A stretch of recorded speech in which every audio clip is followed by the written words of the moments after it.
Alright, gonna be trying something new with this video. Gonna be showing around at Carson's at the Joliet Mall. It's about an hour and a half south of Chicago. Entering the store here, you can see to the left, they brought all the perfume up, condensed it. This area would have been where the perfume and cologne would have been. Towards the left would have been the jewelry in the now empty display cases. You can see they're selling all the fixtures. They just wanted everything gone. Actually, not a bad price. Making a right here, you can see how vast the perfume department was, like in most department stores.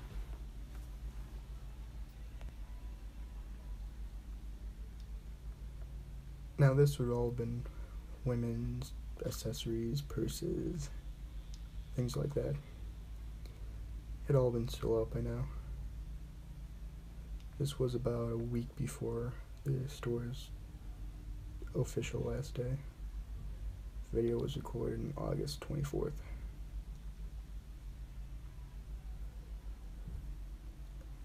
More empty shelves.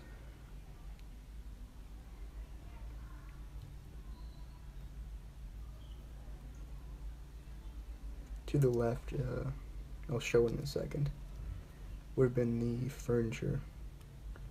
Now, or where they brought the furniture to clearance it out, I should say. I believe the furniture was originally located upstairs. You can see all the fixtures they had here. Most of it had actually been sold. I was surprised. Just waiting for people to pick it up.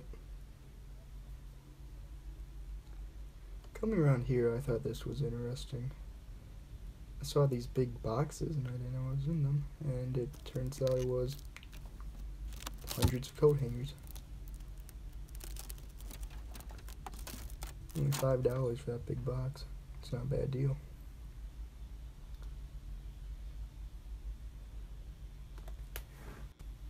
You can see some of the furniture I mentioned beforehand now.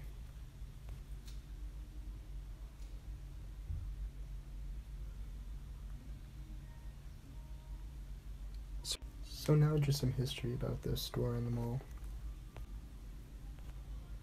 The mall opened in August of 1978. Actually, before that, I thought this was kind of interesting. You can see the Associates Only sign has the old Carson Pirie Scott logo. So like I was saying, the store opened in 1979 as a Bergner and Weiss. About a year after the mall opened, was converted into Carson's in June of 1987.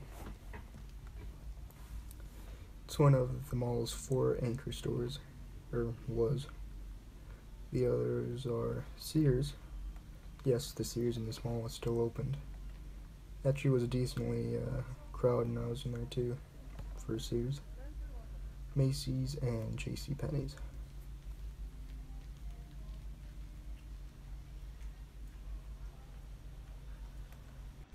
Making our way around the corner, this would have been more clothing and other men's accessories. There's another logo, like the one from before. I like that. I wish they had the door for sale.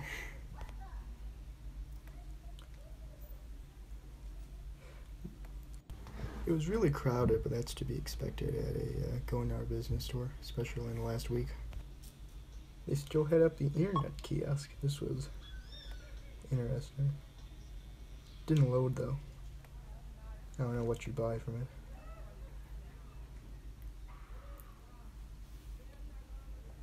I want to know where all this furniture came from, because it's not like, you know, they had just tables with chairs out, or I guess they must have because they had them. Clearance shoes. This was completely empty. Regular shoes, they still had a decent selection. You can see everyone trying to get their last week bargains.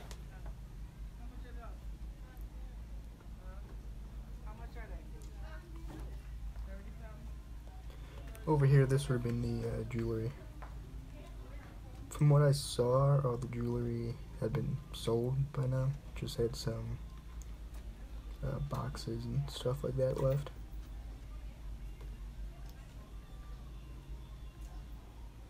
Heading over here, this was the main atrium area. Looked kind of cool. It was a one-story mall, only the anchor stores had second stories. I really like the symmetry here. Just more good old American mall architecture for you.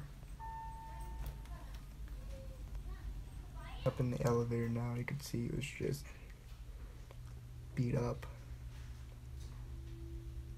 It was slow, it was loud, it was just past its prime. You can see some nice 80s dark wood there. Doors took forever to open too, it was just bad.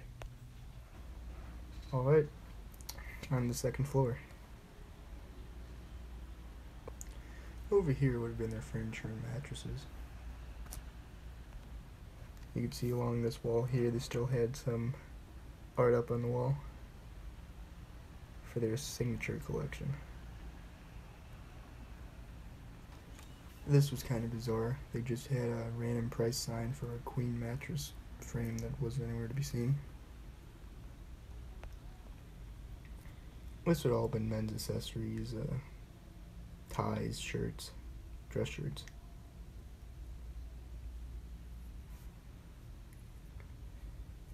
Coming around the corner here, this would have been children's area, children's clothing, and I don't know if they had any toys. If they did, it was a very small selection.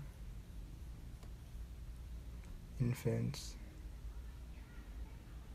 just more empty shelves. Everything on the second floor, all the merchandise had moved to the first floor. This was just all fixtures.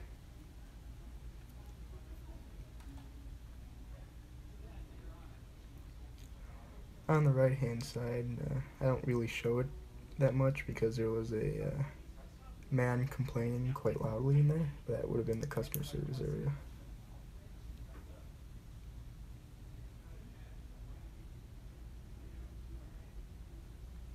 This would have been more furniture and stuff like that. All been loaded down to the first floor by now.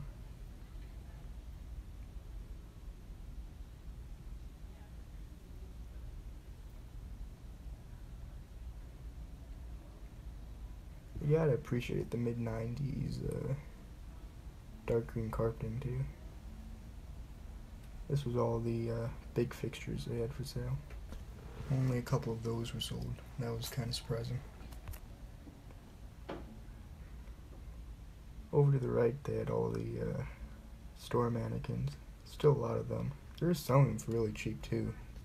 You get a full body mannequin for like $3.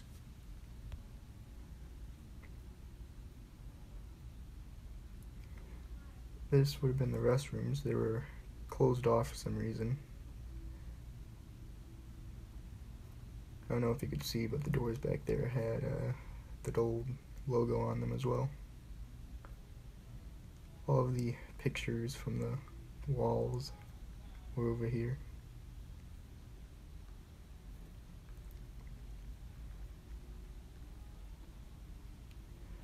Thought this was interesting. This circular help desk with a fake skylight above it. Kind of more mid-90s architecture.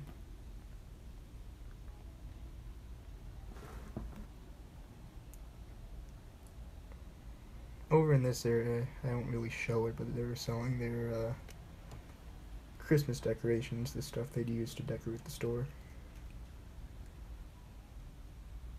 Most of that was gone by now. They just had some small trees. And then, for the last time, looking over the balcony.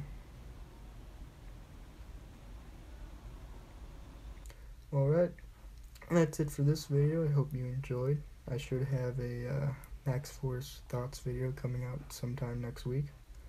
Other than that, have a Six Flags Day.